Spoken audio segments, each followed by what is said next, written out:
Hello, everyone, and welcome to the episode of Drama Chats. I'm Simona. I'm Katie.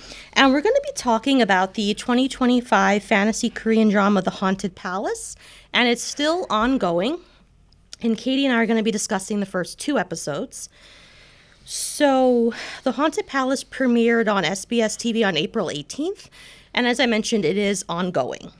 And we watched it on the streaming site Viki. Mm-hmm. So the first 2 episodes are available, but the other episodes, you need the Viki Pass. But I think after about 2 or 3 days, I think they let available. So like I said, we watched the first 2. And as with our previous discussions, we're not going to do like a play-by-play of the episodes. What I thought we could do was just talk about our initial thoughts, because I wrote up some notes on my initial thoughts of the 2 episodes. So there's a lot to unpack. There's a lot of information thrown at us. 1 and 2. Oh, and it goes without saying there will be spoilers. So if you haven't yet watched episodes 1 and 2, come back and join the discussion later. Yes. So one of the main plot points is the character of Yori, who is sort of a descendant of shamans. She has great spiritual power. Oh, yeah. And that makes her sort of a beacon for other kinds of entities because she has that strength, that power. Right, but she's not a shaman yet. Not by, like, profession. She makes spectacles. Yeah. By profession. Glasses. Yeah, but she has really strong spiritual energy. Yes. And for about 13 years, this imugi called Gangchori has been trying to get her to accept him as her guardian spirit of sorts and allow him to possess her, because once he possesses her, he would become even stronger. Yep, because he had wanted to go up to heaven. He was getting to that point. Yes. And then a baby child inadvertently saw him, looked at him, and then he was denied heaven. So 1,000 years of training and meditation in a lake. Yeah. Because he's an imugi, which is a serpent, and after 1,000 years, he had the chance to ascend and become a dragon. Fortunately, he was spotted by a human, and all those 1,000 years went to waste, and he crashed back, and he's hated humanity ever since. I don't blame him. No, I don't blame him either. I don't blame him. So Yori was the granddaughter of a very powerful shaman, and the shaman, like her grandmother, would warn her to avoid, Gangchiri at all costs, even if he seemed alluring, like, don't ever allow him to possess you. And she gave her a very strong spirit warding stone, which she uses to prevent Gangchuri from possessing her and also to sort of keep at bay other spirits, because she can see spirits. Yeah. And the story starts off where, like, she goes to this house to, like, basically sell some spectacles. She's doing an eye exam for the lord of the house. His daughter's been afflicted by something. Turns out it's a vengeful spirit who she eventually is able to sort of get out, or he sort of voluntarily leaves the body, but that's sort of settled. So there's that going on where Yori is basically trying to avoid getting possessed. She works as a spectacle creator. There's probably another word for that, but I don't know what it is. But that's what she does. And at the same time, she has a childhood friend named Yunga, who now is the head archivist at the palace, and he and the king are working on something. So that's another sort of aspect. There's like 3 things going on 3 right now. 3 different storylines running parallel to each other, and it's a lot to manage. And I will say that the creators of this particular drama are doing a very good job at juggling. I don't know, I was going to say manage, but it's more like juggling those 3 storylines where it doesn't seem like one is taking over the other 2. It all seems to be very evenly distributed. Yes. So he is the head archivist, and he's assisting the emperor, who's called Isung, with this project. And right now, like I said, it's the first 2 episodes. It's not discussed what this project is. Yes. But there's a lot of secrecy around it, and there's a lot of danger surrounding what they're doing. Now, I believe I may have figured out what it is, because if Isung is the same historical king that I'm thinking of, I believe the secret is that he's working on the Hangul alphabet. Mm-hmm. So there was this king in the 1443 is when the Hangul alphabet was created. So prior to this, they were using Chinese characters. And Chinese characters were very difficult. There was extreme amounts of illiteracy because most people didn't have the time or the means to learn those characters. So the idea was that Hangul would make things easier. It was based on pronunciation of Korean words. I think there's 12 characters in the alphabet, and the idea was to make literacy more accessible to the common person or even people who may have had the means but didn't have the time. Right. And once this alphabet was developed, literacy did increase dramatically among the population. And there was a lot of resistance to this because it was seen as going against Confucianism, going against, at the time, the current Chinese dynasty at the time that kind of ruled over Korea at this time. Like, it was seen as sort of going against that. So that's what I think this project is. Would it be fair to say that Korea at the time was like a vassal kingdom to China? I think that's the term I would use. Like I said, if I'm wrong or if you know anything, please feel like, they were, I mean, at this point, I think he was sort of the start of what's known as the Joseon dynasty, and he named himself the emperor of the Joseon dynasty. He maintained civil relationships with Japan, like he rebuilt those ties, and also with the Chinese dynasty at the time, whichever dynasty was ruling at that time. Right. And he was very much someone who was innovative. He embraced change, embraced innovation. He wanted the nation to progress. Right. And Hangul was one of the things he is credited with creating. So that's what I believe this mysterious project is that the king and Yunga are working on. Okay. And of course, Yunga is killed by the Minister of War, or former Minister of War, because Yunga is seen as a threat or as a hindrance to something. He's not of noble birth. Oh, that would ruffle a lot of feathers. Yeah, I think he's an illegitimate child, probably of some minister, maybe some nobleman. I'm not exactly sure. Because we don't know who his father is. No, we only but know we know who that his mother is low. I don't know if you want to say low born, but she's not of the aristocracy or the nobility. She's a peasant. Yeah. She's a commoner. So, and I believe in Korea you may have taken the status of your mom. I'm not 100% sure. But so he has low origins, so he's already disliked because of that. And now he's working secretly with the king. So he's unfortunately taken out, and his death allows Gwangcheori to possess his body. And sort of the story will sort of pick up from there. Yeah. So... yeah, and he asked Yori to accompany him to the palace under the pretense that, the king needs new spectacles. Which wasn't true. Turns out he doesn't need new spectacles. He doesn't need spectacles at all. So we don't really know why Yori was called to come into the palace. I think it has something to do with the crown prince. I definitely do. So that's the third major thing that's happening, is that the crown prince is being plagued. He's possessed by some kind of really malevolent spirit entity who's extremely powerful. My God. And so he's dealing with that possession. There are some hints that 13 years prior, the entity that's currently possessing the crown prince, and the entity is called the Colossal Shadow, at least that's how it's translated, may have been there 13 years prior. Oh, interesting. And was possessing, I'm assuming, another member of the royal family. Okay. Because the queen mother, who is the dowager queen. Yes.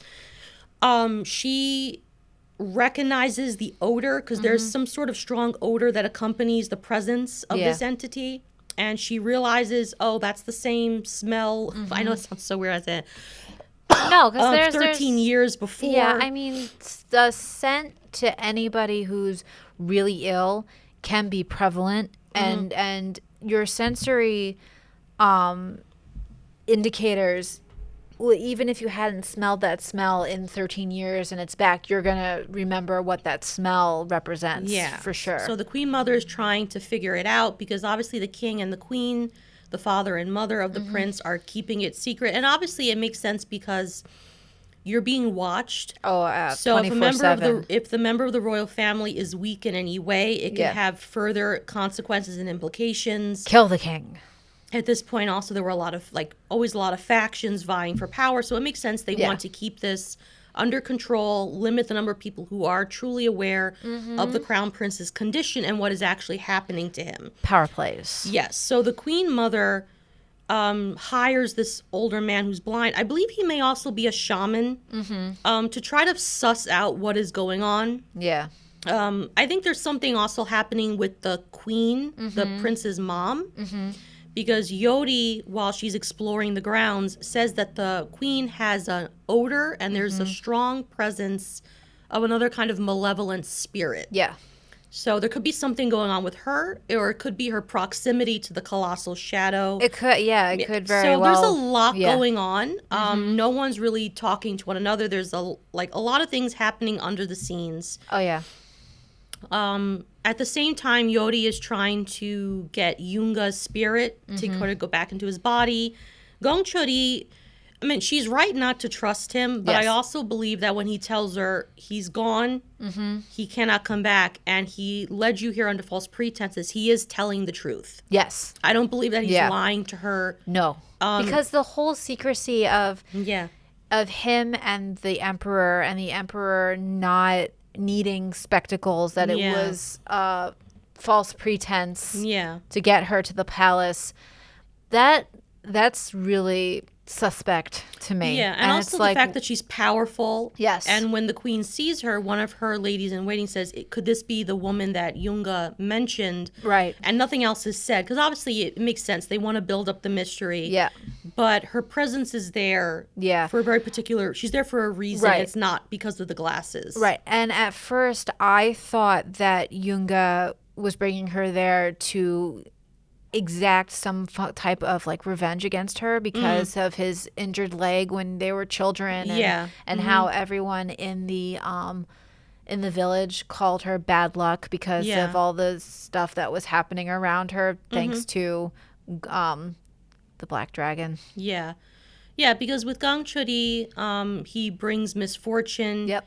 The grandmother was defying him, so naturally there's going to be consequences. Yep. You know, when you live near the ocean the sea, or, you know, and your livelihood is from there, you know, you're angering these deities, there's going to be consequences. Yep. So Yodi was brought to the palace for a very specific reason. I think it's because she is very powerful. Yes. So I believe that she can be the tool that may help the Crown Prince. Yes. In what aspect, we don't know yet. But and I think she's, like, she puts it together when she sees the spectacles that the king wears. She remembers when Gongchuri said, you know, he didn't bring you there to make glasses. So I think she realizes something is going on. But because she's mistrustful of Gongchuri, she's not really willing to accept what he's telling her at the moment. Right. There's also this palace spirit who's a woman who inhabits the well. And there's something more to her than meets the eye. Yodi does this ceremony which sort of ensnares her so she can ask her these questions. Yeah. And the spirit seems to hint that even if Yunga were here, you would not want to be around him. Yeah. And that she mentions the colossal shadow. Right. Right. There's suspicions as to how she ended up in the well. I kind of feel like it's possible she was a palace maiden. Yeah. She probably could have been a shaman that was brought there and then unfortunately passed away as a result of what was happening. Right. So I don't think she's in the well incidentally. No, I think she's there for a purpose. Yeah. I like the idea that she was probably a servant of some high-ranking, maybe for the royal family, maybe for a high-ranking minister that ended up in the well for one reason or another. Because I think that's more plausible than another shaman that had come. I mean, anything at this point. Also, the fact that the Crown Prince, I'm sure, has murdered his attendants because he lashes out violently. Yes, I'm sure there have been deaths, and those deaths are fairly easy to cover up. I mean, especially if you're a lowborn woman working in the inner palace. Yeah, like as a servant. While there are always eyes on you, I think it still would be pretty feasible that some things can be concealed. Oh, absolutely. So there's definitely a lot going on. I think only a select few know what's truly happening. Other people have speculations. Yeah. But based on the ending, we're definitely going to start to find out what is going on. Yes. And I think all these threads will be hopefully tied together pretty nicely in terms of like sure, they'll make sense. Because the neither storyline is revealing themselves too quickly as to what could potentially be happening. So I do agree with that. As the series go, or as the season goes, the things will unravel just as slowly, and then everything will be tied off. Yeah. In a neat little bow. Hopefully that's the case. So, yeah. I mean, these 2 episodes, a lot happens. I'm definitely going to continue because it's intrigued me enough to definitely continue. And I like Saeguk's. I like mystery dramas. Yeah. I kind of like the palace intrigue. Like, what's going on. Right. So, I mean, I like all of that. I like palace intrigue. I like courtly intrigue. And I especially... courtly intrigue that is not happening in the Western European setting in an Eastern Europe and an Eastern Asia setting is really fascinating. Yeah. I can do without the paranormal stuff because it really freaked me out. Like, really, I was like, I don't like this. Yeah, and I don't know how intense it's going to get in that because, like I said, I've only seen the first 2 episodes. But I felt really unsettled with the first spirit we were introduced to, and then the maiden in the well, and then seeing the malevolent shadow at the end of episode 2. I was like, I'm good. I don't need to see anymore. Yeah, I'm okay. So definitely a really good start, a really good 2 episodes where I felt like it wasn't information overload, which I think sometimes can happen. Yeah, because they're trying to set the scene, essentially. And sometimes in not just K-dramas, but in other TV shows, they can throw a lot at you all at once, and it can become so overwhelming and muddled, and so you get to a point where it's like, all right, I don't know what's going on anymore. Yeah. So, I definitely enjoyed it. I will be continuing with this drama. And, like, I think, do you want to go into a rating for the first 2 episodes?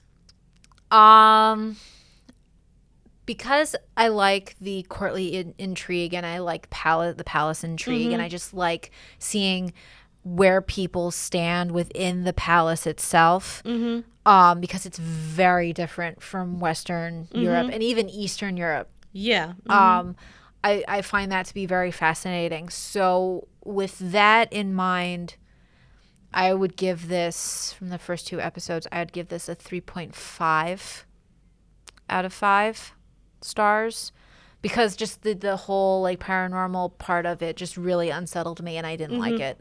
Yeah.